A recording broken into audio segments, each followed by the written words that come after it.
اللي بيحصل بين الاهلي والزمالك ده هو مثال حي لتطبيق مبدأ جبر الخواطر.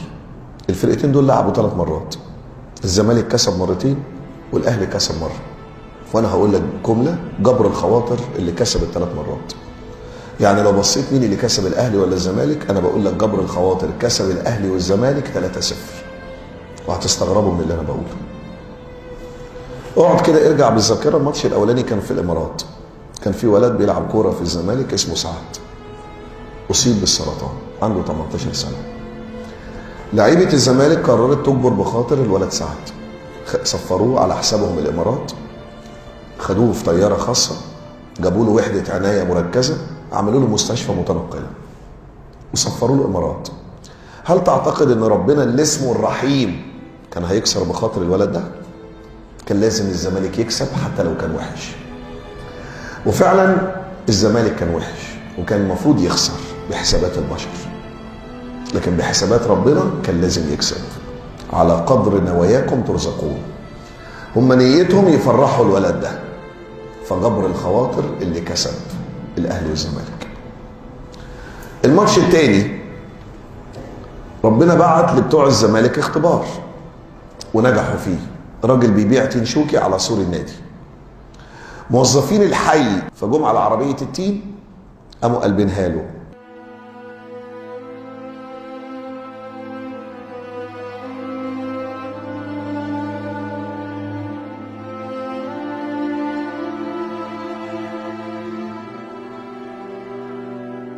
رئيس نادي الزمالك رغم اختلافنا معاك في كتير من سلوكياته، لكنه انسان مميزات وعيوب.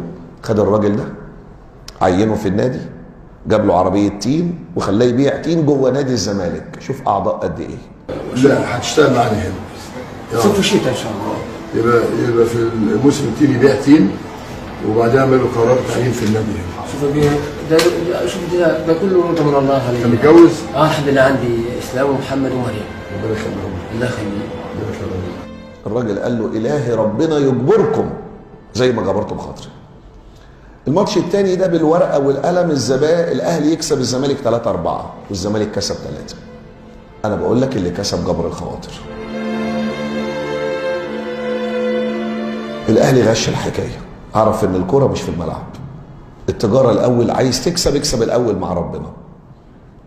فقرر يجبر بخاطر، فجابوا واحد ربنا ابتلاه بمرض بيجي لكل 100 مليون مره، فيروس بيروح للنخاع الشوكي بيعمل ضمور في الاعصاب.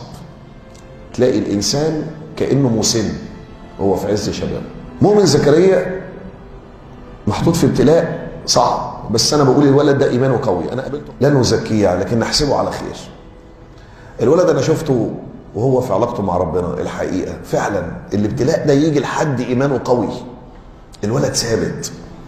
فلعيبه الاهلي قرروا يفرحوه، عرفوا ان الكوره مش ملعب، الكوره تجر مع اي حاجه في الدنيا مكسب، تكسب الاول مع ربنا. قرروا يجبروا بخاطره ان هم لو كسبوا هيخليه يشيل الكاس.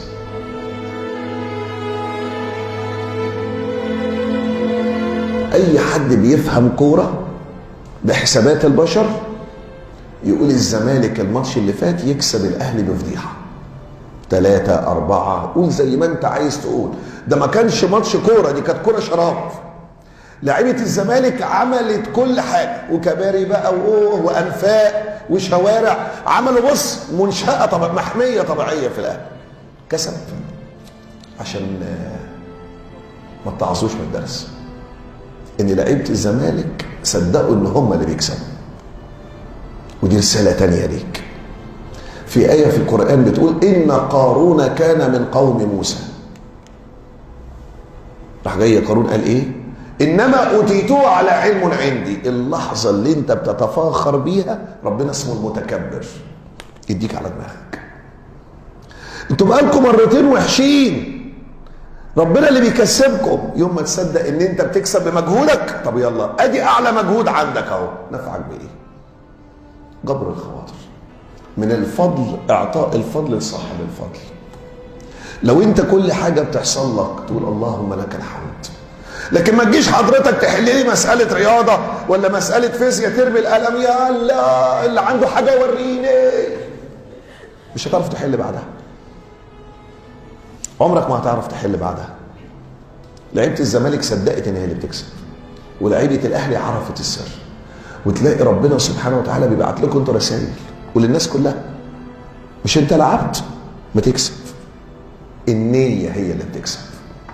فلما حد يسالك مين اللي كان بيكسب، قول له جبر الخواطر كسب الفرقتين 3-0.